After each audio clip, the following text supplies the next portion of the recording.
मैंने half year के लिए मिल्क सब्सक्रिप्शन लिया था, पर मैंने सिर्फ 5 बार ही पिया। बाकी का सारा दूध पड़ोस वाली आंटी के पेट में गया। मैंने हिडन कैमरा इंस्टॉल किया। वो मास्क पहनकर चोरी करने आती थी। मैं जल्दी उठकर लेने जाता तो वो मुझसे भी पहले आ जाती थी। एंड में मुझे अपना अल्टीमेट ट्रम्प कार्ड खेलना पड़ा, कैश ऑन डिलीवरी। मुझे लगा अब सब सेट है, पर 7 दिन बाद सोसाइटी मैनेजर एकदम सीरियस शक्ल लेकर मेरे दरवाजे पर खड़ा था। उसने मुझे एक पेपर दिया जिस पर लिखे 4 वर्ड्स पढ़कर मैं वही फ्रीज हो गया। मैं इस सोसाइटी में शिफ्ट हुआ था 6 मंथ्स पहले, ताकि सुबह थोड़ा एक्स्ट्रा सो सकूं। मैंने फ्रेश मिल्क का सब्सक्रिप्शन ले लिया था। मिल्कमैन रोज सुबह 6 बजे से पहले मेरे डोर के बाहर मिल्क बॉक्स में दूध रख देता था। मेरा रूटीन 7:30 बजे उठने का था। फ्रेश होके जब मैं मिल्क बॉक्स खोलता तो वो खाली होता था। शुरू में मुझे लगा मिल्कमैन भूल गया होगा। मैंने कॉल करके पूछा तो उसने फुल कॉन्फिडेंस में बोला कि उसने डिलीवर कर दिया है।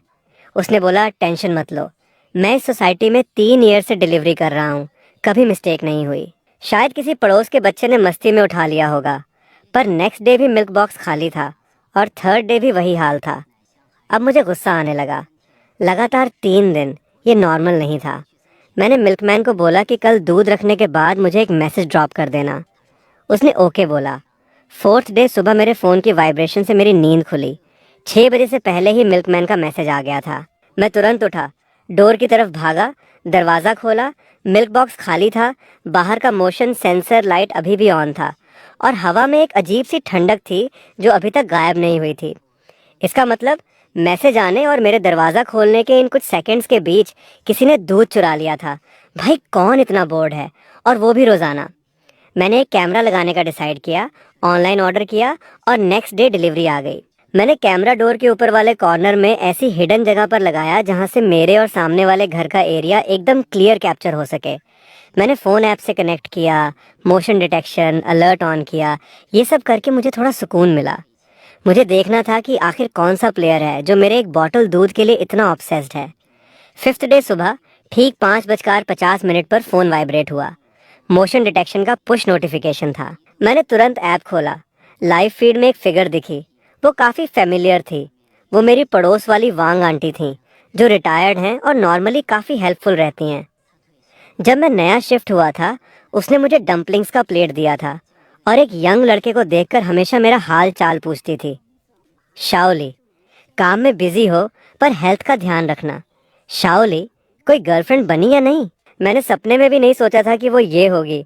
वीडियो में उसने नाइट सूट पहना था, बाल बिखरे हुए थे और फेस पर एक बड़ा सा ब्लू मास्क था जिसने उसका आधा चेहरा कवर कर रखा था।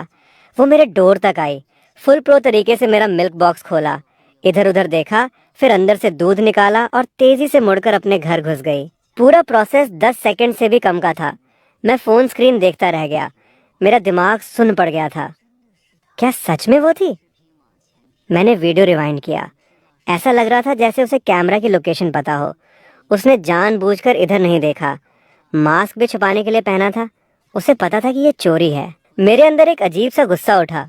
मैं तुम्हें एक केयरिंग एल्डर समझता था और तुम मुझे बेवकूफ़ बना रही हो। एक बॉटल दूध की कीमत ही क्या है? पर यह बात मैं हजम नहीं कर पा रहा था। मैंने वीडियो सेव कर लिया। प्रूफ मेरे पास था, पर डायरेक्ट जाकर कन्फ्रंट करने में मैं थोड़ा हेजिटेट कर रहा था। आखिर पड़ोसी हैं, झगड़ा हो जाएगा, आगे चल के रोज़ मिलना होगा, कितना ऑकवर्ड होगा। और वो ओल्ड भी हैं, अगर मेरी बात सुन के उन्हें हार्ट अटैक आ गया तो? मैंने उसे एक लास्ट चांस देने का सोचा। मैं उससे भी पहले उठने का प्लान बनाया। नेक्स्ट डे मैंने 5:30 का अलार्म लगाया। सूरज निकलने से पहले ही मैं उठ गया। लाइट ऑन नहीं की, चुपचाप डोर के पास गया। पीप हॉल से बाहर देखा। कॉरिडोर में घुप अंधेरा था। सिर्फ डोर इमरजेंसी एग्जिट की ग्रीन लाइट हल्की सी चमक रही थी। मैं पेशेंस से वेट करने लगा। 5:45 पर मुझे मिल्कमैन के फेमिलियर फुटस्टेप्स और ग्लास बॉटल्स के टकराने की क्लियर आवाज़ आई। कॉरिडोर में आवाज़ एकदम साफ आ रही थी। मिल्कमैन मेरे डोर पर रुका। मिल्क बॉक्स खोला, दूध रखा, बंद किया और फिर नेक्स्ट हाउस की तरफ चल पड़ा। मैंने उसके फुटस्टेप्स दूर जाने का वेट किया। दिल में 10 तक गिनती गिनी और फिर मैंने झटके से दरवाज़ा खोला। बाहर कोई नहीं था। मिल्क बॉक्स भी खाली था। मैं वही शॉक में खड़ा रह गया। मैं लगातार पीप होल से देख रहा था। किसी को आते हुए नहीं देखा। मैंने तुरंत फ़ोन चेक किया। कैमरा ऐप में कोई मोशन अलर्ट नहीं था। मैंने बार बार सेटिंग्स चेक की, सब सही था। मैंने उस टाइम का फुटेज निकाला। स्क्रीन पर पूरा अंधेरा था, कुछ नहीं दिखा। मुझे समझ आ गया, उसे मेरे यहाँ के कैमरा का एंगल पता है। वो दूसरी साइड की स्टेयर से आई, स्क्वाट करके कैमरा के ब्लाइंड स्पॉट में रहते हुए बिना आवाज़ किए दूध ले गई। मुझे तो शक होने लगा कि कहीं वो स्टेयर्स के कॉर्नर पर छुप के वेट ही नहीं कर रही थी। जैसे ही मिल्कमैन गया, उसने तुरंत एक्शन लिया, इसीलिए मेरे दरवाज़ा खोलने से पहले ही उसने काम ख़त्म कर दिया। मुझे एक सर्द महसूस हुई। ये सिर्फ छोटी चोरी नहीं थी, ये एक टॉक्सिक ऑब्सेशन था। उसने इस एक बॉटल दूध के लिए फुल माइंड गेम खेला, टाइम कैलकुलेट किया, रूट प्लान किया। शायद मेरा शेड्यूल भी उसे पता था।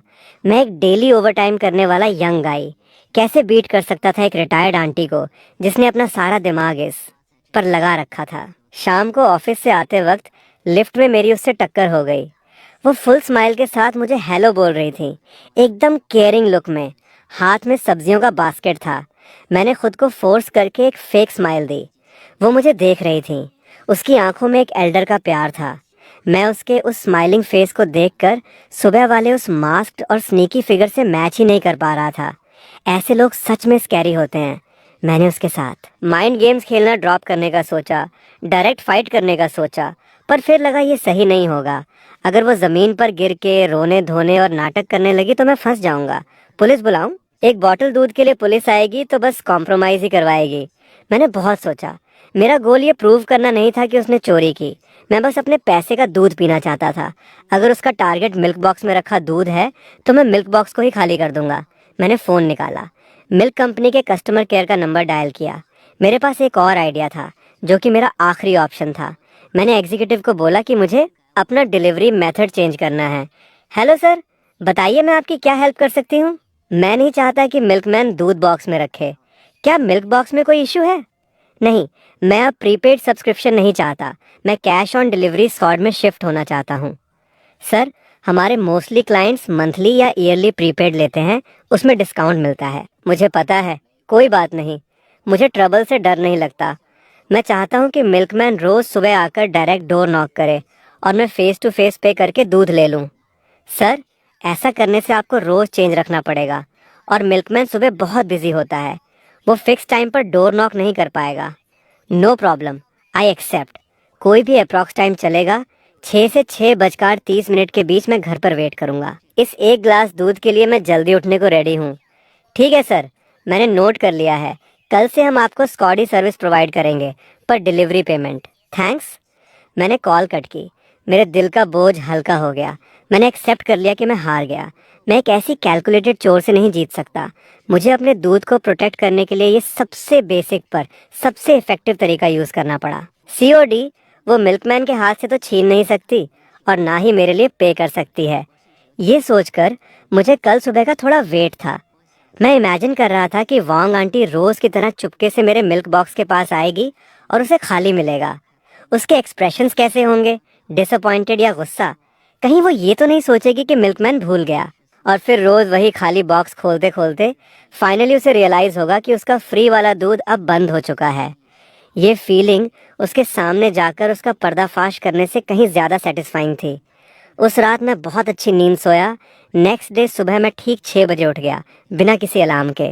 मैं लिविंग रूम में गया, एक कप चाय बनाई और सोफ़ा पर बैठकर वेट करने लगा। 6:15 पर डोर पर हल्के से नॉक हुआ। 3 बार रिदम में। मैं उधर गया। मैंने डोर खोला और जो चेंज मैंने पहले से रेडी रखा था वो मिल्कमैन को दे दिया। मिल्कमैन ने एक इनोसेंट सी स्माइल दी और मुड़कर चला गया। मैंने डोर बंद किया, दरवाजे से टेक लगाई, अपने हाथ में पकड़ी मिल्क बॉटल को देखा। बॉटल ठंडी थी और उस पर बाहर की नमी थी। मैंने कैप खोली, एक बड़ा सिप लिया। एक रिच क्रीमी फ्लेवर ने मेरे पूरे मुंह को भर दिया। यही वो टेस्ट था। मुझे कितने टाइम बाद ये मिला था? हाफ ईयर, 180 डेज से ज़्यादा। मैंने सिर्फ 5 बार पिया था। ये 6th टाइम था जो मैंने अपनी स्मार्टनेस और कॉम्प्रोमाइज़ से जीता था। मैं बॉटल लेकर विंडो के पास गया। हल्का हल्का उजाला हो रहा था। नीचे कुछ ओल्ड लोग मॉर्निंग वॉक कर रहे थे। सब कुछ बहुत पीसफुल था। मैंने फ़ोन निकाला, कैमरा चेक किया। मेरे डोर बंद करने के 1 मिनट के अंदर ही वोंग आंटी की फिगर वहां आ गई। वो सेम वैसे ही ड्रेस्ड थी, मास्क पहने हुए, दबे पांव मेरे मिल्क बॉक्स के पास आई, प्रो तरीके से खोला और फिर वो फ्रीज हो गई। उसने काफी देर तक बॉक्स में हाथ फेरा। उसने बॉक्स बंद किया, फिर खोला, अभी भी खाली था। वो सीधी खड़ी हो गई और ब्लैंक होकर इधर उधर देखने लगी, जैसे सोच रही हो कि सिस्टम में कहाँ ग्लिच आया। वो स्टेयर्स तक गई, वहाँ चेक किया, फिर वापस आई और फाइनली फ्रस्ट्रेट होकर वहाँ से निकल गई। मैं ये फुटेज देख रहा था, मेरी स्माइल कंट्रोल नहीं हो रही थी। उस दिन मेरा मूड एकदम टॉप पर था। नेक्स्ट फ्यू डेज रोज सुबह 6 बजे के बाद मिल्कमैन टाइम पर मेरा डोर नॉक करता। मैं कैश देता, दूध लेता और अपनी हार्ड अर्न्ड मिल्क पीकर अपना डे स्टार्ट करता। रोज सुबह आदत के मुताबिक मैं कैमरा ऑन करता। वांग आंटी हमेशा मिल्कमैन के जाने के कुछ मिनट्स बाद आती। रोज बिना थके मेरा मिल्क बॉक्स खोलती और डिसअपॉइंटेड होकर चली जाती। एक पॉइंट पर मुझे उस पर थोड़ा तरस भी आया, पर जब उसके पिछले कारनामे याद आते तो ये सिंपैथी हवा हो जाती। मैंने उसका पर्दाफाश नहीं किया, यही मेरी सबसे बड़ी मर्सी थी। मैंने बस अपनी चीज वापस ली थी जो मेरी थी। हम अब भी लिफ्ट में मिलते थे, पर उसके फेस से स्माइल गायब हो चुकी थी। मुझे देखकर वो बस रिलक्टेंटली नॉड करती। उसकी आंखों में गुस्सा और क्यूरियोसिटी थी। मुझे लगता है वो ये सोच रही थी कि मैंने आखिर क्या जुगाड़ लगाया। मैंने बिल्कुल अनजान बनकर रोज की तरह उसे ग्रीट किया। गुड मॉर्निंग वांग आंटी, उसने बड़े ड्राई तरीके से हम बोला। लिफ्ट में पिन ड्रॉप साइलेंस था। मुझे ये वाइब अच्छी लग रही थी। Mind your own business. मेरी दुनिया शांत हो गई थी। ये पीसफुल रूटीन 1 वीक तक चला। मुझे लगा ये मैटर यहीं ख़त्म हो जाएगा। मुझे लगा हमारी मिल्क वाली वॉर मेरे इस स्मार्ट मूव के साथ एंड हो गई। मैं बहुत नेव था। मैंने एक टॉक्सिक इंसान की लिमिट्स को अंडर एस्टिमेट कर दिया था। 7th डे की शाम मैं घर पर बैठकर ऑफिस का काम कर रहा था। डोरबेल बजी। मुझे लगा फूड डिलीवरी होगी। मैं उठ के दरवाज़ा खोलने गया। बाहर सोसाइटी मैनेजर खड़ा था, मिस्टर लियू, एक 40 सेकंड का मिडिल एज्ड आदमी। नॉर्मली उससे ज़्यादा बात नहीं होती थी। उसके पीछे 2 सिक्योरिटी गार्ड्स यूनिफॉर्म में खड़े थे। मिस्टर लियू, क्या बात है? मैं थोड़ा सरप्राइज हुआ। मिस्टर लियू का एक्सप्रेशन बहुत सीरियस था, यूं कहे कि हैवी था। उसने कुछ नहीं बोला, बस मुझे ऊपर से नीचे तक स्कैन किया। उसकी लुक ऐसी थी जैसे मैं कोई क्रिमिनल हूँ, जो मुझे काफ़ी अनकंफर्टेबल लगा। तुम शाओ ली हो ना? फाइनली उसने बोला, एकदम ऑफिशियल टोन में। हाँ, मैं ही हूँ। कुछ बात वेरीफाई करनी थी तुमसे। ये बोलते हुए उसने गार्ड के हाथ से एक फोल्डर लिया, उसमें से एक HR पेपर निकाला और मेरे सामने कर दिया। पहले ये पढ़ो। उसका एक्सप्रेशन ऐसा था जैसे कोई जज कोई वर्डिक्ट सुना रहा हो। मेरे दिल की धड़कन रुक गई। मुझे एक नेगेटिव वाइब आई। मैंने वो पेपर लिया। वो प्रिंटेड था। उस पर कुछ बोल्ड ब्लैक लाइंस थीं। हेडिंग लिखी थी, पड़ोसी मिस्टर ली से मेंटल हैरासमेंट कॉम्पेंसेशन की डिमांड का एप्लीकेशन। मिस्टर ली यानी मैं, एप्लीकेंट वांग यानी मेरी पड़ोस वाली वांग आंटी। मैं सुन्न पड़ गया। मेंटल हैरासमेंट कॉम्पेंसेशन, वो मुझसे पैसे क्यों मांग रही है? मैंने आगे रीज़न पढ़ना स्टार्ट किया। जब मैंने एंड में हाथ से लिखे हुए उन 4 वर्ड्स को देखा जो पेपर को चीर कर बाहर आ रहे थे, मुझे लगा मेरे जिस्म का खून जम गया है, जैसे मुझे लाइटनिंग लग गई हो। मैं वही स्टैचू बन गया। वो 4 वर्ड्स थे, मेरा राशन बंद किया। मैं उस पेपर को पकड़े हुए था, मेरे हाथ कांपने लगे थे। ये मेरी लाइफ का सबसे एब्सर्ड और रिडिकुलस इल्ज़ाम था। मैंने पूरा एप्लीकेशन ध्यान से पढ़ा। कंटेंट एकदम इमोशनल और रोने वाले स्टाइल में लिखा था। वांग आंटी ने एप्लीकेशन में लिखा था कि वो एक अकेली और बेसहारा रिटायर्ड ओल्ड लेडी हैं। 6 मंथ्स पहले उन्होंने नोटिस किया कि पड़ोस के मिल्क बॉक्स में रोज एक चैरिटी वाला दूध आता था। उन्हें लगा ये सोसाइटी का कोई स्पेशल वेलफेयर स्कीम है या कोई यंग लड़का ज्यादा ऑर्डर करके शेयर कर रहा है। फूड वेस्ट ना हो इस प्रिंसिपल के अंडर वो रोज उसे डिस्पोज करने में हेल्प करती थी। उनका कहना था कि पिछले हाफ ईयर से ये बॉटल उनकी अकेली न्यूट्रिशन सोर्स बन गई थी और उनकी ओल्ड एज लाइफ का मेंटल सपोर्ट सिस्टम थी। पर ठीक 1 वीक पहले इस यंग लड़के यानी मैंने बिना किसी रहम के मैलिश चली इस चैरिटी सप्लाई को कट ऑफ कर दिया, जिसकी वजह से 1 वीक तक उन्हें प्रॉपर प्रोटीन नहीं मिला। वो मेंटली डिस्टर्ब हो गई, भूख मर गई और रात को नींद नहीं आ रही। इससे उनका बीपी और हार्ट प्रॉब्लम ट्रिगर हो गया, जिससे उन्हें मैसिव मेंटल ट्रॉमा और फिजिकल डैमेज हुआ है। इसीलिए वो स्ट्रांगली डिमांड करती हैं कि मैं तुरंत मिल्क सप्लाई रिस्टोर करूं और उन्हें मेंटल हैरासमेंट, न्यूट्रिशन और कॉम्पेंसेशन के नाम पर टोटल 5,000 रुपये पे करूं। पढ़कर मेरे गुस्से से बुरा हाल हो गया। मुझे लगा मैं कोई कंप्लेन नहीं, बल्कि कोई डार्क कॉमेडी नॉवल पढ़ रहा हूँ। ये दूध, हेल्प करना, मेंटल सपोर्ट, मेरा राशन काटना एक इंसान इतना शेमलेस कैसे हो सकता है, चोरी को इतने प्रीमियम और कॉन्फिडेंट तरीके से जस्टिफाई करना। मैंने कुछ बोलने के लिए मुंह खोला, पर मेरी आवाज़ ड्राई हो गई थी। तुमने पूरा पढ़ लिया? ये बहुत फनी है। उसने मेरा दूध चुराया और अब उल्टा मुझ पर केस कर रही है। मैंने अपने हाथ का पेपर ऊपर उठाया। शाओली, तुम गुस्सा मत हो। वांग आंटी का कहना है कि उन्हें नहीं पता था ये तुम्हारा ऑर्डर है। उन्हें लगा ये सोसाइटी का वेलफेयर है। पता था? उसने मास्क पहना था, कैमरा से छुप के चोरी की। क्या उसे नहीं पता होगा? कैमरा? मिस्टर लियो थोड़ा शॉक हुआ। हाँ, हिडन कैम। मेरे पास प्रूफ है। रोज की फुटेज मेरे पास सेव है। शाओली, ये मैटर अभी अर्जेंट नहीं है। अर्जेंट क्यों नहीं है? ये तो फॉल्स केस है। हम आज यहाँ ये डिसाइड करने नहीं आए कि कौन सही है या गलत। हम यहाँ मेडिएशन के लिए आए हैं। मिस्टर लियो का टोन थोड़ा सॉफ्ट हुआ। वांग आंटी ओल्ड हैं, काफ़ी इमोशनल हैं। उन्होंने बोला है कि अगर तुमने सप्लाई वापस नहीं की तो वो तुम्हारे ऑफिस में हंगामा करेंगी या बिल्डिंग से जंप कर लेंगी। मेरा पूरा बदन कांप गया। ये थ्रेट थी, एकदम नेकेड थ्रेट। पड़ोसी हैं, इतना टॉक्सिक माहौल नहीं बनाना चाहिए। देखो, ऐसा करते हैं, वांग आंटी को हम हैंडल कर लेंगे। तुम थोड़ा सॉफ्ट कॉर्नर दिखा दो, आखिर बड़ी उम्र की हैं। मैं सॉफ्ट कैसे दिखाऊं? मैं उसे पैसे दूं या उसे मेरा दूध चुराने दूं? मुझे लग रहा था मेरे कोर वैल्यूज को जमीन पर रगड़ा जा रहा है। तुम एक अच्छा जेस्चर समझकर रोज एक एक्स्ट्रा बॉटल ऑर्डर करके वांग आंटी को दे दिया करो। क्यों भाई? बस ऐसे ही रिस्पेक्ट फॉर एल्डर्स वाला रूल समझ लो। एक बॉटल 7 रुपए की है, महीने का 200 का खर्चा, पैसे दे के शांति ले लो। सही बात है ना? मैं मिस्टर लियो का वो पीस मेकर वाला फेस देख रहा था। मुझे अचानक समझ आ गया, वो यहाँ जस्टिस देने नहीं आया, वो बस सिचुएशन को कंट्रोल करने आया है। वांग आंटी एक अनस्टेबल एलिमेंट है, एक प्रॉब्लम है, और मैं एक लॉजिकल कॉम्प्रोमाइज करने वाला यंग गाय हूँ। इसीलिए वो मेरी सेक्रीफाइस करके इस प्रॉब्लम को सॉल्व करना चाहता है, क्योंकि इसमें कॉस्ट सबसे कम है। मेरे अंदर एक बहुत बड़ा सैडनेस और गुस्सा उठा। इस दुनिया में वो नहीं जीतता जिसके पास लॉजिक है, बल्कि वो जीतता है जो ज़्यादा शेमलेस है और जो लिमिट्स क्रॉस करने को रेडी है। मैंने एक डीप ब्रेथ ली और खुद को फोर्स किया कि शांत रहूं। मैं मिस्टर लियो की आंखों में देखकर एक एक वर्ड बोला। समझ गया ना? ठीक है। टाइम क्या है? 10 बजे। मिस्टर लियो को लगा नहीं था कि मैं इतनी जल्दी मान जाऊंगा। उसके फेस पर एक रिलीफ आया। कल सुबह 10 बजे सोसाइटी क्लब हाउस में, वहाँ सोसाइटी के मेडिएटर्स भी होंगे। मैं टाइम पर पहुँच जाऊंगा। मिस्टर लियो सेटिस्फाई होकर चला गया। मैंने डोर बंद किया। ठंडे दरवाजे से टेक लगाते हुए मैं धीरे से ज़मीन पर स्लाइड होकर बैठ गया। मैं अपने हाथ के उस A4 पेपर को देख रहा था। मेरा राशन बंद किया। ये 4 वर्ड्स किसी वेनमस स्नेक की तरह मेरे दिमाग में घुस गए।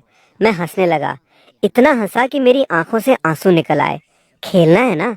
मैं तुम्हारे साथ एंड तक खेलूंगा। मैंने पूरी रात प्रिपरेशन की। ये सिर्फ दूध की वॉर नहीं थी, ये मेरी सेल्फ रेस्पेक्ट और बाउंड्रीज को बचाने की फाइट थी। मैं हार नहीं सकता था। सबसे पहले मैंने पिछले हाफ ईयर के सारे मिल्क ऑर्डर्स और पेमेंट रिसीट्स एक्सपोर्ट किए। प्रिंट निकालकर एक फाइल बनाई। टोटल 180 डेज, एक भी डेज मिस नहीं हुआ। ये मेरा फिजिकल प्रूफ था। फिर मैंने कैमरा से वांग आंटी की चोरी की सारी वीडियोस डाउनलोड करके लैपटॉप में डाल ली। शुरू में बिना मास्क के, फिर मास्क पहनकर, और फिर कैमरा के ब्लाइंड स्पॉट से बचते हुए हर एक क्लिप को मैंने एडिट किया, डेट और टाइम के हिसाब से सीक्वेंस में लगाया और एक 10 मिनट लॉन्ग डॉक्यूमेंट्री बना दी। मैंने इस वीडियो को एक स्पेशल नाम भी दिया, एक प्रो चोर का सेल्फ इम्प्रूवमेंट, और एक पेन ड्राइव रेडी की जिसमें मैंने सारा डेटा डाल दिया। उसके बाद मैंने मिल्क कंपनी के केयर को कॉल किया। मैंने पूछा कि क्या वो कल मेरे साथ सोसाइटी में एक स्टाफ भेज सकते हैं, ताकि वो प्रूव कर सके कि मेरा सब्सक्रिप्शन और पेमेंट मोड चेंज हुआ है। केयर वाले ने पहले मना कर दिया, पर जब मैंने हिंट दिया कि अगर उनकी सर्विस में फ्लॉ है, जैसे क्लाइंट की प्रॉपर्टी प्रोटेक्ट ना करना, तो मैं मीडिया में जाऊंगा, तो वो मान गए। उन्होंने उसी मिल्कमैन को उसकी आईडी के साथ भेजने का प्रॉमिस किया। एंड में मैंने इंटरनेट पर टॉक्सिक लोगों और सोसाइटी डिस्प्यूट्स के बहुत सारे केसेस पढ़े। मैंने सीखा कि मेडिएशन में कैसे शांत रहना है, फैक्ट्स को कैसे सॉलिड प्रूफ के साथ रखना है, सामने वाले के इमोशनल ड्रामा में कैसे नहीं आना। मैंने कल की मीटिंग के लिए अपने दिमाग में एक फुल मॉक ड्रिल भी की। मैंने इमेजिन किया कि वांग आंटी क्या क्या नाटक कर सकती है। रोना, बीमार होने का ड्रामा, ज़मीन पर लौटना, उल्टा इल्ज़ाम लगाना, और हर एक नाटक के लिए मेरे पास काउंटर स्ट्रैटेजी थी। मैं उसे ये समझाना चाहता था कि यंग लोग इजी टारगेट नहीं होते, और लॉजिकल होना मतलब वीक होना नहीं होता। ये सब करके सुबह हो गई। मैं पूरी रात नहीं सोया, पर मेरा एनर्जी लेवल बहुत हाई था। मैंने शॉवर लिया, एक शार्प और क्लीन आउटफिट पहना, मिरर में देखा। मेरी आंखें रेड ज़रूर थीं, पर उनमें एक अलग ही चमक थी। मैंने खुद से कहा, डर मत, तुम अकेले नहीं लड़ रहे, तुम्हारे पीछे लॉजिक और जस्टिस खड़े हैं। सुबह 9:50 पर मैं अपनी फाइल लेकर सोसाइटी क्लब हाउस में घुसा। वहाँ काफ़ी लोग बैठे थे। सेंटर में एक लंबी टेबल थी। एक साइड वांग आंटी बैठी थी, उसके बगल में एक मिडिल एज्ड औरत थी जो शायद उसकी बेटी थी। दूसरी साइड 2 यूनिफॉर्म सोसाइटी मेडिएटर्स थे। मिस्टर लियू भी वहाँ मेडिएटर्स के पास बैठा था और आसपास कुछ गॉसिप करने वाले नेबर्स भी थे। मेरे ऑन्टर करते ही सबकी नज़रें मुझ पर थीं। वांग आंटी ने मुझे देखते ही अपना नाटक स्टार्ट कर दिया। उसने रुमाल से अपना चेस्ट कवर किया, जैसे उसे सांस नहीं आ रही हो। उसकी बेटी ने मुझे ऐसा घूरा जैसे आंखों से काट देगी। मेडिएटर ने कुछ बोलना स्टार्ट किया। मैंने चेयर खिसकाई, टेबल के दूसरे एंड पर बैठ गया, फाइल टेबल पर रखी। मिल्कमैन अभी नहीं आया था, मुझे उसका वेट करना था। मेडिएटर ने अपना गला साफ किया। वांग आंटी की बेटी ने उसे सपोर्ट किया और सबसे पहले एक बहुत तेज़ और शार्प आवाज़ में बोली, मेरी माँ की डिमांड बहुत सिंपल है। वो एक ओल्ड लेडी हैं, हेल्थ अच्छी नहीं है, बस सुबह एक ग्लास गर्म दूध पीती थी ताकि स्ट्रेंथ मिले। पर इस यंग लड़के ने, जो काफ़ी क्रूअल है, अचानक सप्लाई बंद कर दी। पिछले 1 वीक से मेरी माँ ठीक से खा नहीं पा रही, सो नहीं पा रही। उनका बीपी बढ़ गया है। हम डिमांड करते हैं कि ये कॉम्पेंसेशन दे, 5,000 रुपये मेंटल हैरासमेंट के, 1 रुपया कम नहीं, और तुरंत दूध वापस स्टार्ट करे। पूरे रूम में पिन ड्रॉप साइलेंस था। सब मुझे देख रहे थे। कुछ पड़ोसी आपस में फुसफुसा रहे थे। मैं उनकी जजमेंटल नज़रों को फील कर सकता था जो चुभ रही थी। मैंने तुरंत रिप्लाई नहीं किया। मैं बस शांति से उस बेटी का नाटक देखता रहा। जब वो ख़त्म हुई तब मेडिएटर मेरी तरफ मुड़ा। वांग आंटी की फैमिली के क्लेम्स पर तुम्हारा क्या कहना है? इससे पहले कि मैं कुछ बोलता, वांग आंटी ने अपना ड्रामा स्टार्ट कर दिया। मैं बहुत दुखी हूँ। मैं एक अकेली ओल्ड औरत हूँ, बस एक ग्लास दूध पीना चाहती थी। इसमें क्या गलत है? मुझे लगा ये सरकार का फ्री राशन है। अगर मुझे पता होता कि ये इस लड़के का है तो मैं कभी नहीं लेती। वो रोते रोते चुपके से रुमाल के पीछे से मेरा रिएक्शन चेक कर रही थी। उसकी एक्टिंग नेक्स्ट लेवल थी। वांग आंटी, आप रोना बंद कीजिए, हम एक एक पॉइंट पर बात करेंगे। सबसे पहले मैं एक बात क्लियर कर दूं, जिसे आप चैरिटी या सरकारी राशन बोल रही हैं, वो मेरा पर्सनल खरीदा हुआ प्रोडक्ट है जो मैं हर महीने पे करता हूँ। ये मेरे पिछले हाफ ईयर के सारे ऑर्डर्स और पेमेंट प्रूफ्स हैं। इस पर मेरा नाम, मेरा फ़ोन नंबर और मेरा फ्लैट नंबर लिखा है। टोटल 183 डेज, टोटल 1,281 रुपये, जो 100% मैंने पे किए हैं। मेडिएटर और मिस्टर लियू दोनों देखने के लिए आगे झुके। वांग आंटी की बेटी ने भी एक नज़र डाली। उसका चेहरा थोड़ा ऑकवर्ड हो गया। सेकंड, आप कह रही हैं कि आपको लगा ये फ्री है और आपको नहीं पता ये मेरा है। ये बात मुझे हजम नहीं हो रही। आप रोज सुबह 5:50 से 6 के बीच दूध लेती हैं, जब ज़्यादातर लोग सो रहे होते हैं। आप मास्क पहनती हैं और मेरे कैमरा से जानबूझ करती बचती हैं। अगर सच में फ्री का राशन होता तो इतनी चोरी छुपे करने की क्या ज़रूरत थी? तुम झूठ बोल रहे हो। मेरी माँ मॉर्निंग वॉक के लिए जल्दी उठती हैं, मास्क सर्दी से बचने के लिए पहनती हैं। क्या कैमरा? हमें किसी कैमरा का नहीं पता। नहीं पता? आज मैं बाई चांस कुछ मॉर्निंग वर्कआउट के क्लिप्स लाया हूँ। क्या सबको मिलकर एंजॉय करना चाहिए? मेरी बात खत्म होते ही क्लब हाउस का डोर खुला। मिल्कमैन हाँफते हुए अंदर आया। सॉरी सॉरी, ट्रैफिक में फंस गया था, लेट हो गया। उसने अपनी यूनिफॉर्म पहनी थी, चेस्ट पर आईडी कार्ड लटक रहा था। मैंने उसे नॉड किया। कोई बात नहीं, बिल्कुल टाइम पर आए हो। मेरी बैकअप आ गई थी। मैं सामने बैठी माँ बेटी को देख रहा था। उनके एक्सप्रेशंस चेंज होने लगे थे। भाई प्लीज़ सबको बताओ कि मैंने अपना पेमेंट मेथड क्यों चेंज किया। मिल्कमैन ने नॉड किया और अपना गला क्लियर किया। क्योंकि इस सर ने मुझे कंप्लेन की थी कि उन्होंने हाफ ईयर का सब्सक्रिप्शन लिया है, पर ऑलमोस्ट रोज़ उनका दूध गायब हो जाता है। इसीलिए उन्होंने कहा कि मैं खुद आकर डोर नॉक करूं और वो कैश पे करें। एक लाइन ने सीधा चैरिटी वाले दूध का झूठ पकड़ लिया। आसपास के पड़ोसियों की गॉसिप का डायरेक्शन चेंज होने लगा। तो ये चोरी थी। मैंने तो पहले ही कहा था, इतना अच्छा फ्री राशन कहाँ मिलता है। वांग आंटी का चेहरा लाल और सफ़ेद पड़ने लगा। उसकी बेटी के लिप्स कांप रहे थे। वो कुछ बोलना चाहती थी पर बोल नहीं पाई। चोरी नहीं की, मैंने देखा बॉक्स में रखा है तो ले लिया। वहाँ कोई नहीं पी रहा था, तो क्या वेस्ट नहीं होता? अब वो शेमलेस होने लगी थी। मैं ओल्ड हो गई हूँ, मेमोरी वीक है। मुझे लगा मैंने खुद ऑर्डर किया था और भूल गई। ये कैसा एक्सक्यूज था जिसे खुद उसे भी यकीन नहीं था। मेमोरी वीक है, कोई बात नहीं, मैं याद दिलाता हूँ। मैं खड़ा हुआ, रूम के कॉर्नर में रखे टीवी के पास गया, पेन ड्राइव निकाली और टीवी के यूएसबी पोर्ट में डाल दी। मिस्टर लियो, प्लीज़ रिमोट देना। मैंने टीवी ऑन किया, पेन ड्राइव मोड सेलेक्ट किया। स्क्रीन पर एक फोल्डर आया। रिमोट से मैंने उस फाइल को प्ले किया जिसका नाम था एक प्रो चोर का सेल्फ इम्प्रूवमेंट। वीडियो प्ले होने लगी। पहला क्लिप हाफ ईयर पहले का था। बिना मास्क वाली वांग आंटी स्नीक करती हुई मेरे डोर पर आई, दूध निकाला और तेजी से भाग गई। दूसरा क्लिप कुछ दिन बाद का, उसने मास्क पहनना स्टार्ट कर दिया।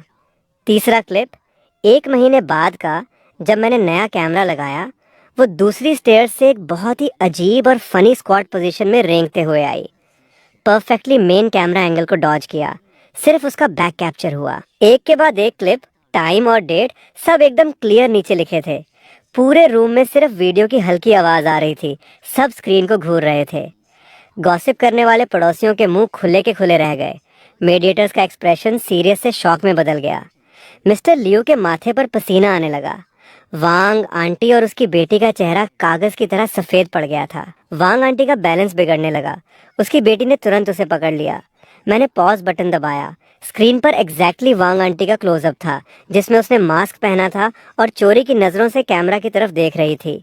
मैंने बस अपनी चीज वापस लेने की कोशिश की। क्या ये गलत है? क्योंकि चोर को चोरी करने नहीं मिली तो उसे मेंटल ट्रॉमा हो गया। ये कैसा लॉजिक है? ये तो रॉबर वाला लॉजिक है। आज आप लोग मेडिएशन करना चाहते हो ना? बढ़िया, मैं भी मेडिएशन चाहता हूँ। मैंने टेबल से वो HR पेपर उठाया और वांग आंटी के सामने जा खड़ा हुआ। कॉम्पेंसेशन ठीक है, पिछले हाफ ईयर की 183 बॉटल्स के 1281 रुपये पहले मुझे वापस दो। और मेंटल हैरासमेंट, मैं रोज सुबह उठता था तो ये सोचता था कि चोर से कैसे बचूं, ना कि अपना दिन कैसे स्टार्ट करूं। दूध ना मिलने की वजह से मेरी जॉब पर लेट होने का जो सैलरी कट हुआ, उसका कॉम्पेंसेशन कौन देगा? सबसे इम्पोर्टेंट, पब्लिक अपॉलजी। सोसाइटी के व्हाट्सएप ग्रुप में, नोटिस बोर्ड पर, सबके सामने मुझसे माफी मांगो, अपनी चोरी एक्सेप्ट करो और मेरी रेपुटेशन वापस करो। मेरी आवाज पूरे रूम में गूंज रही थी, एकदम सॉलिड और हैवी। वांग आंटी मुझे देख रही थी, उसके लिप्स पर्पल पड़ गए थे और पूरा बदन कांप रहा था। अचानक उसकी आंखें ऊपर चढ़ गईं और वो सीधे पीछे की तरफ गिर गई। क्या हुआ? जल्दी एम्बुलेंस बुलाओ। मिस्टर लियू पैनिक में आ गया। फोन निकालकर इमरजेंसी डायल करने लगा। दोनों मेडिएटर्स भी घबराकर उसके पास दौड़े। आसपास के पड़ोसी चिल्लाने लगे या पीछे हटने लगे ताकि किसी पंगे में ना फंसे। तुम्हारी वजह से हुआ ये, अगर मेरी माँ को कुछ हो गया तो मैं तुम्हें नहीं छोड़ूंगी। मैं ठंडे दिमाग से वही खड़ा रहा। ये नाटक देख रहा था, फेक इलनेस। ये उन स्क्रिप्ट्स में से एक थी जिसका मैंने मॉक ड्रिल किया था।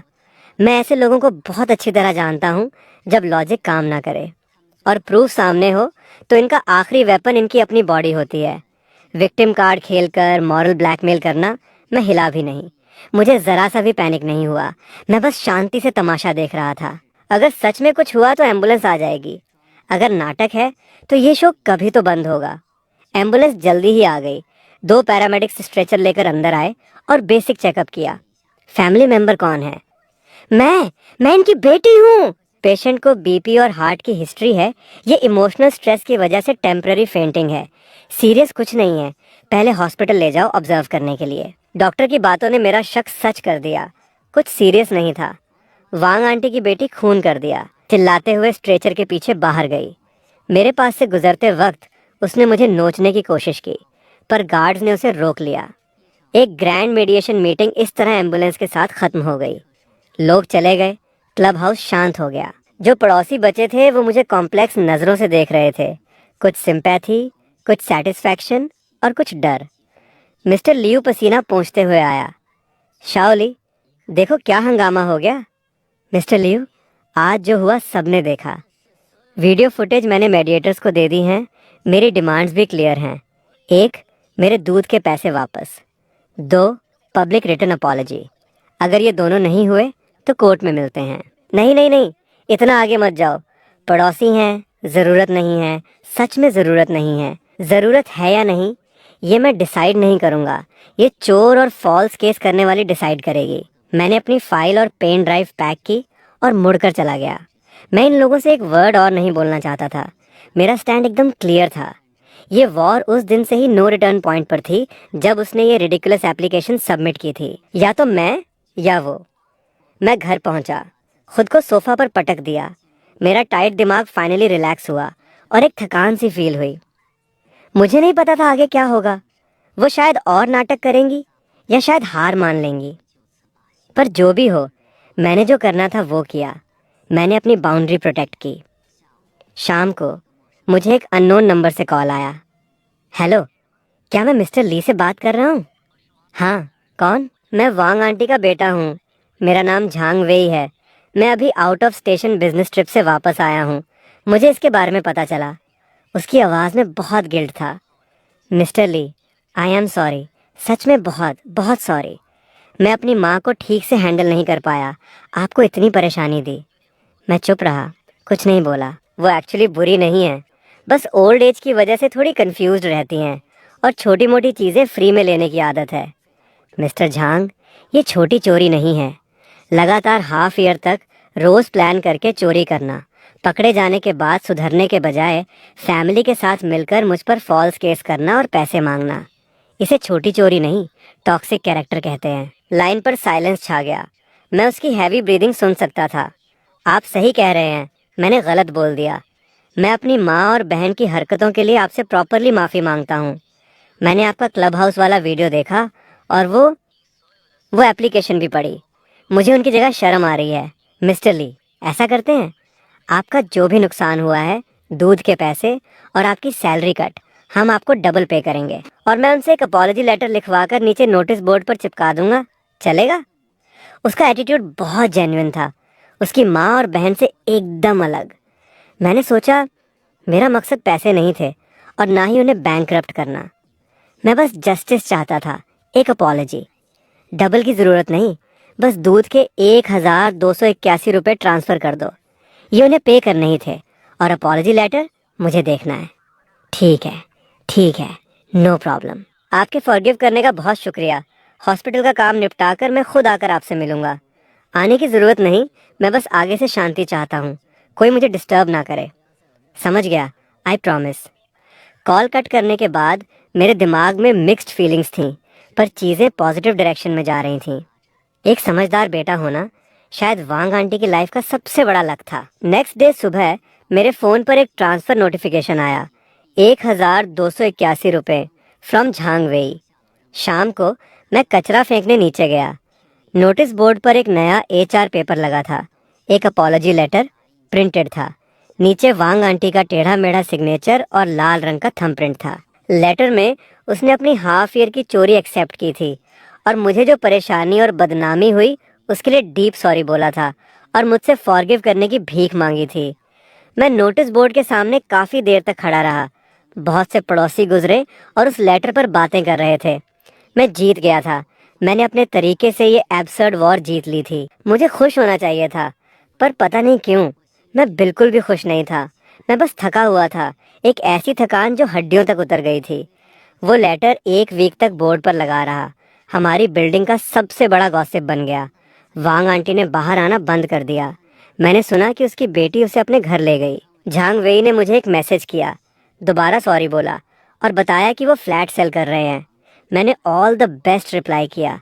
सब खत्म हो गया था। मेरी लाइफ वापस नॉर्मल हो गई थी। रोज सुबह मिल्कमैन टाइम पर नॉक करता। मैं अपना दूध पीता। अब मुझे खाली बॉक्स का डर नहीं था, ना ही कैमरा खोलकर वो क्रिंज फुटेज देखनी पड़ती। कॉरिडोर शांत था। लिफ्ट में वो अनकंफर्टेबल औरत नहीं मिलती। मुझे मेरी शांति मिल गई थी। पर मुझे लगता था कुछ बदल गया है। मैं पैरानॉइड होने लगा था। सामने वाला पड़ोसी सुबह निकलते वक्त प्यार से हेलो बोलता तो मेरा पहला थॉट होता कि इसका क्या मोटिव है। नीचे नई शिफ्ट हुई फैमिली ने मुझे कुछ फ्रूट्स दिए। मैंने स्माइल करके ले लिया, पर डोर बंद करते ही सब कचरे में फेंक दिया। मैं डरता था। मुझे डर था कि इन स्माइलिंग फेसेस के पीछे कोई डार्क मोटिव ना हो। मुझे डर था कि ये हेल्प और काइंडनेस बस नेक्स्ट टाइम फ़ायदा उठाने का सेटअप तो नहीं। वांग आंटी चली गई, पर वो एक घोस्ट की तरह मेरे दिमाग में बस गई। उसने मुझे इंसानियत का सबसे अगली और शेमलेस साइड दिखाया और सोसाइटी रिलेशंस पर मेरा जो थोड़ा बहुत भरोसा था वो तोड़ दिया। मैं इस सोसाइटी में नहीं रह सकता था। मैंने ऑनलाइन फ्लैट्स देखने स्टार्ट किए। मैं शिफ्ट होना चाहता था, किसी ऐसी दूर और नई जगह जहाँ कोई मुझे ना जानता हो। मैंने अपने दोस्त को ये बताया। वो शॉक हो गया। तुम तो जीत गए ना, उस ओल्ड लेडी को भगा दिया, तो अब क्यों शिफ्ट हो रहे हो? हाँ, मैं जीत गया, पर मैं बहुत थक कर जीता, ये प्रूव करने के लिए कि मैं गलत नहीं हूँ। मैंने पूरी रात जागकर प्रूफ इकट्ठे किए, प्लान्स बनाए, एक कोर्ट केस की तैयारी की। अपने 7 रुपए के एक बॉटल दूध के लिए मुझे खुद को एक एग्रेसिव फाइटर में बदलना पड़ा। मैं ऐसी लाइफ नहीं जीना चाहता। मैं रोज ये डर नहीं जीना चाहता कि कहीं कोई दूसरी वांग आंटी ना आ जाए। मैं समझ सकता हूँ, एक कहावत है, mind your own business and run. कभी कभी लीव करना बेस्ट ऑप्शन होता है। हाँ, मैं भाग सकता हूँ। मैंने 1 महीने में नया फ्लैट ढूंढा, साइन किया। जिस दिन पैक कर रहा था धूप बहुत अच्छी थी। मैंने अपना सामान बॉक्स में डाला। एंड में मुझे वो हिडन कैमरा दिखा। मैंने उसे उखाड़ कर वापस बॉक्स में डाल दिया। अब मुझे इसकी जरूरत नहीं थी। आई होप नई जगह मुझे ये कभी यूज ना करना पड़े। मूवर्स का ट्रक नीचे खड़ा था। मैं अपना आखिरी सूटकेस खींचकर बाहर निकला। मैंने मुड़कर उस फ्लैट को देखा जहां मैं 1 साल से भी कम रहा। यहाँ मेरी ओवरटाइम की थकान थी, मेरी लाइफ की होप्स थी, और एक ऐसी वॉर थी जिसने मुझे निचोड़ दिया। मैंने डोर लॉक किया, मुड़ा और लिफ्ट की तरफ चल पड़ा। नया फ्लैट एक नई सोसाइटी में था। नेबर शायद मेरी एज के यंग थे। लिफ्ट में मिलते तो पॉलिटली नॉड करते, पर कोई पर्सनल लाइफ में टांग नहीं अड़ाता। ये पर्सनल स्पेस मुझे बहुत कंफर्टेबल लग रहा था। मैंने दोबारा मिल्क सब्सक्रिप्शन नहीं लिया, एक छोटा फ्रिज खरीदा। वीक में एक बार सुपरमार्केट जाकर दही, दूध, हर फ्लेवर का स्टॉक भर लाता। सुबह उठता, फ्रिज से एक कार्टन निकालता और बड़ी बालकनी में खड़े होकर दूर की बिल्डिंग्स और स्काई को देखता। वो फीलिंग एकदम सिक्योर और फ्री थी। अब मुझे डर नहीं था कि फ्रिज से कुछ चोरी हो जाएगा। कभी कभी रात को मुझे वांग आंटी याद आती, उसका मास्क्ड फेस, उसकी बेटी की चिल्लाने की आवाज़, वो HR पेपर जिस पर लिखा था मेरा राशन बंद किया। वो सब एक नाइटमेयर जैसा था। पर अब मुझे गुस्सा या सैडनेस नहीं होती। मुझे बस लगता है वो एक लेसन था, ह्यूमन नेचर, सोसाइटी और मेरी खुद की लाइफ का एक बहुत महंगा लेसन। उसने सिखाया कि काइंडनेस के साथ थोड़ा एटीट्यूड होना चाहिए। उसने सिखाया कि कॉम्प्रोमाइज़ करने से पीस नहीं मिलती। और उसने सिखाया कि जब कोई एनवायरनमेंट तुम्हें घुटन दे तो वहाँ से ब्रेव होकर निकल जाना ही अपने आप को प्रोटेक्ट करने का बेस्ट तरीका है। एक दिन मेरे एक पुराने दोस्त ने मुझे एक स्क्रीनशॉट भेजा। हमारी पुरानी सोसाइटी के व्हाट्सएप ग्रुप का कोई उस फ्लैट के बारे में बात कर रहा था। बोल रहा था कि नई शिफ्ट हुई फैमिली ने एक बड़ा डॉग पाला है जो रोज सुबह 5 बजे बाहर जाता है, कॉरिडोर में भौंकता है और पूरी बिल्डिंग की नींद खराब कर देता है। नया रहने वाला एक एग्रेसिव यंग गाय है, कोई कुछ बोलने जाए तो लड़ाई करता है। सोसाइटी मैनेजमेंट भी कुछ नहीं कर पा रही। ग्रुप में सब रो रहे हैं। किसी ने लिखा, सच में पुराने वाले शाओ ली की याद आती है, कितना शांत और अच्छा लड़का था। नीचे बहुत लोगों ने एग्री किया। मैं चैट देखकर मुस्कुराया और फ़ोन बंद कर दिया। बाहर धूप एकदम परफेक्ट थी। मैंने अपना आखिरी सिप दही का पिया और पास के पार्क में वॉक के लिए उठा। नीचे चेरी ब्लॉसम्स खिल गए थे। मैं उन्हें देखना जाना चाहता था।